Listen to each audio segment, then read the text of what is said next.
Hvala lepa za besedo. Torej, tako kot je že bilo pred mano povedano, kmetijska proizvodnja se glede samopreskrbnosti manjša. Prišli smo na 40% samopreskrbe, medtem ko pa sredstva za samo kmetijstvo naraščajo. Torej, če bi narisali ta diagram, proizvodnja dol, sredstva gor. To je jasno, da tako naprej ne more iti. In v Novi Sloveniji želimo na kratko predstaviti, kaj je potrebno narediti, da bi se ta trend obrnil in da bi dejansko prišli do 80% gospodarske samopreskrbe. Veliko se govori v tem času o različnih gospodarskih programih, ampak izmed strank, ki so te programe predstavile, razen Nove Slovenije, ki je na svoji volilni konvenciji omenila tudi kmetijstvo, nisem slišal, da bi katera druga stranka kaj posebej omenjala kmetijstvo. Zavedamo se, da kmetijstvo v bruto družbenem produktu ne pomeni veliko, tam v Sloveniji med 3 pa 4%, vendar če bi nekako takole ponazoril, pa bi rekel, da je gospodarstvo, ne vem, krvna plazma za delovanje neke države, potem bi lahko rekel, da pravzaprav področje kmetijstva predstavlja v tej krvni plazmi eritrocite.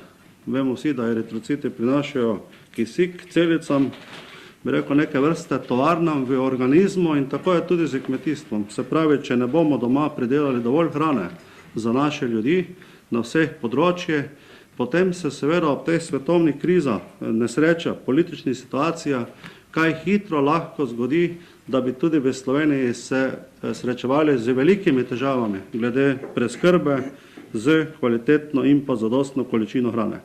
Kaj naredite? Absolutno je treba tudi za naslednje programsko obdobje Evropske finančne perspektive, to je za leto 2014-2020, ohraniti subvencijsko politiko na področju kmetijstva, seveda z to predpostavko, da je potrebno subvencije vezati na samo proizvodnjo. Ne tako kot je danes, da mnogi kmetujejo zaradi subvencije, ampak obratno. Se pravi, tisti, ki pridela določeno količino živil, tisti dobi subvencijo, tisti, ki pa seveda na trg ne pošlje nekih proizvodov, nekih viškov, pa do te subvencije ne more biti upravičen. Sve je treba naprej negovati v okviru tega ukrepa tudi pomoč mladim kmetom in pa starostno rentno upokojevanje kmetov, to kar je že do zdaj, tako da to se ohranja. Ohraniti pa je potrebno tudi v tej naslednji finančni perspektivi pomoč kmetijam na težje pridelovalnih pogojih, v katerega spada velik del Slovenije, potem na demografsko ogroženi področji in pa na področji, ki mejijo kot mejna področja, se pravi v obmejni pase. To je torej eden od tistih ukrepov, ki ga bo Nova Slovenija zelo zagovarjala in podpirala. Permanentno razvijanje dopolnilne dejavnosti, ne samo tisti, ki se ukvarjajo z kmetijstvom, ampak tudi tisti, ki se ukvarjajo z nekmetijskimi dejavnostmi, kot so pridelava energentov za področje energetike, tukaj predvsem mislimo na gozdno biomaso, ne na druge segmente, in pa seveda tudi komunalnih dejavnosti ter eventualno še tudi kakšnih drugih dejavnosti, ki bi lahko dale dodatno vrednost na področju kmetijstva. Seveda je turizem ena od tistih, ki je treba dati veliko veljavo, kajti Slovenija na tem segmentu ne uresničuje tistega, kar bi dejansko lahko. Eno od bistvenih pogojev za naslednjo, bi rekel, večjo samopreskrbo pa je seveda, da se slovenske zadruge drugače organizirajo, kot so v tem trenutku, da zadruge delujejo na segmentu povezovanja predvsem teh manjših kmetijskih subjektov in pa seveda, da država organizira povezovanje skupnosti pridelovalcev. To v neki meri ne more biti prepuščeno samo kmetom, ampak tu mora država z svojimi inštitucijami in svoje strani pomagati pri tem povezovanju. Zelo pomembna je seveda za področje kmetijstva tudi davčna politika. Brez tega enostavno ne gre. Slovenija bo mogla razviti model davčne politike, ki bo kmetijstvo spodbujal, ne pa zaviral. Mi predlagamo, da na področju ureditve davčne politike ostane še naprej, tako kot je včasih že bilo, da so kmetje obdavčeni po katastrskem dohodku, tisti z dopolnilno dejavnostjo po normirani stroške, za vodenje knjigovodstva pa naj bo prepuščeno pač kmetom samim, da se odločijo, ali bodo knjigovodstvo vodili ali ne. Zelo pomembno na tem področju, kar se tiče kmetijskega sektora, je seveda tudi pomoč ob naravnih nesrečah. Mi vemo, da se s tem srečujemo permanentno, z takšnimi in drugačnimi podnebnimi težavami, potem drugimi poplavnimi neurji in tako naprej. Treba je nujno oblikovati posebni zajemni sklad za to področje. Same zavarovalnice, kot se danes kmete napotuje na zavarovalništvo, seveda tega ne bodo zmogle in to je edino možno pomagati na takšen način, da oblikujemo poseben zajemni sklad, ki da se seveda polnil tako s proračunskimi sredstvi, kot tudi strani dela dohodkov, ki ga ustvarjajo kmetje v samem procesu proizvodnje. Zakaj je kmetijstvo še tako pomembno? Torej ne samo v funkciji predelovanja hrane, ampak ga vidimo v Novi Sloveniji tudi predvsem v funkciji ohranitve podeželja. Če hočemo v Sloveniji razvijati turizem, potem seveda moramo ohraniti vitalnost našega podeželja, vitalnost naših vasi. Tu pa pomeni, da bo potrebno v bodoče storiti še marsikaj, tako na področju šolstva, zdravstva, kulture, športa, telekomunikacij, da bodo podeželska področja nekje po standardi, vsaj približno izenačeno z mestnimi okolji. Mi seveda vemo, da to ne bo nikoli dovolj nekako razvito in izenačeno, ampak vsaj, da se približujemo temu trendu.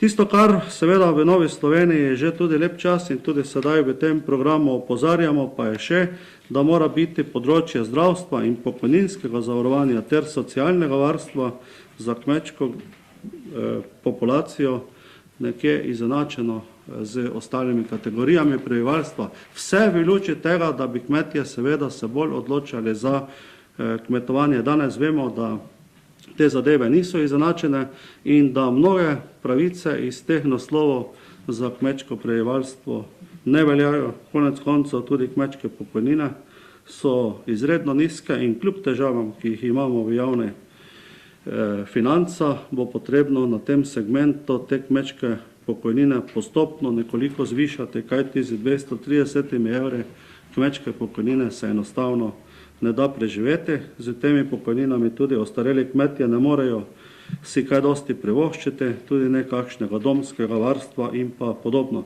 Se pravi, to so vse te zadeve, ki bo jih potrebno urediti, če želimo, da bi v bodoče res dosegli višjo stopnjo samopreskrbe v našem nacionalnem prostoru. In še na kratko, kmetijstvo v povezavi z okoljem in prostorom. Mi smo politična stranka, ki predlaga, da bi se v naslednjem mandatu ta dva resorja združila. Kje so razloge za to? Jaz bom tukaj na tem mestu omenil dva. En razlog je v prostorskem planiranju. Tu namreč se danes v Sloveniji srečujemo z neko centralno plansko službo na ravni celotne države.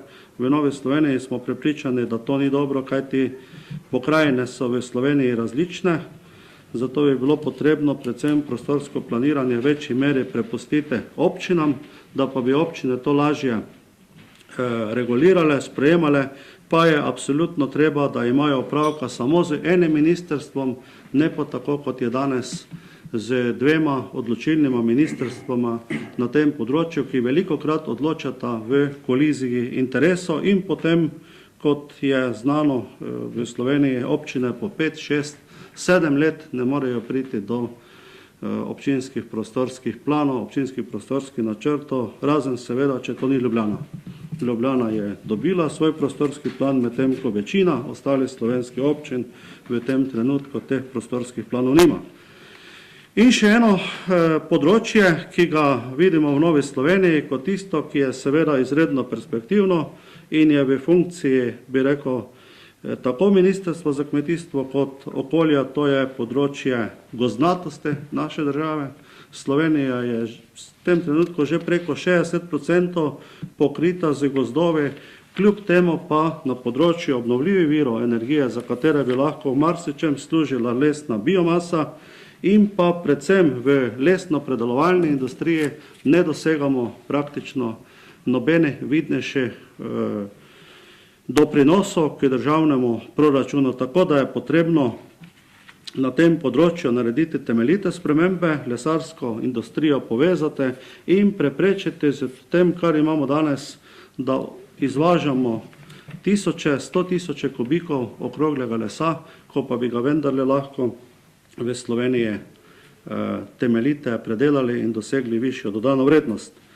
Pri obeh teh resorjih, tako pri kmetijskem, in s tem bom tudi zaključil, tako pri kmetijskem področju kot okoljskem področju bo treba temeljite reorganizirati tudi in spremeniti nekatere državne predpise, zakone. Trenutno je naša zakonodaja preobsežna, prevečkrat spremenjena, preveč zahtevna in v takšni pogoji se ne da niti na področju kmetijstva, še manj pa na področju okolja in pa prostora delati in biti konkurenčen pri tem svojem delu z sosednjimi državami. Kajti, če za primer povem, če je potrebne 5-6 let, da dobiš gradbeno dovoljenje za gradnjo namakalnega sistema, potem, to je primer iz naše občine in še iz nekaterih, se pravi občine Ormož in še nekateri občin, potem seveda ne moremo govoriti, da bomo konkurenčni ostalim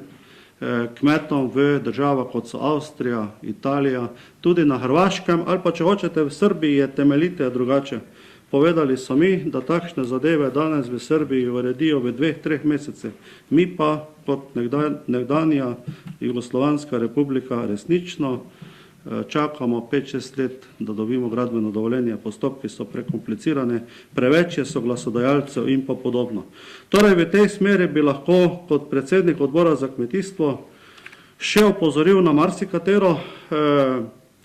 marsikateri problem, da pa ne bom predolg. Smo se na današnji tiskovni konferenciji odločili, da bomo temeljite predstavili enega od segmentov, na katerih ima Slovenija velike možnosti.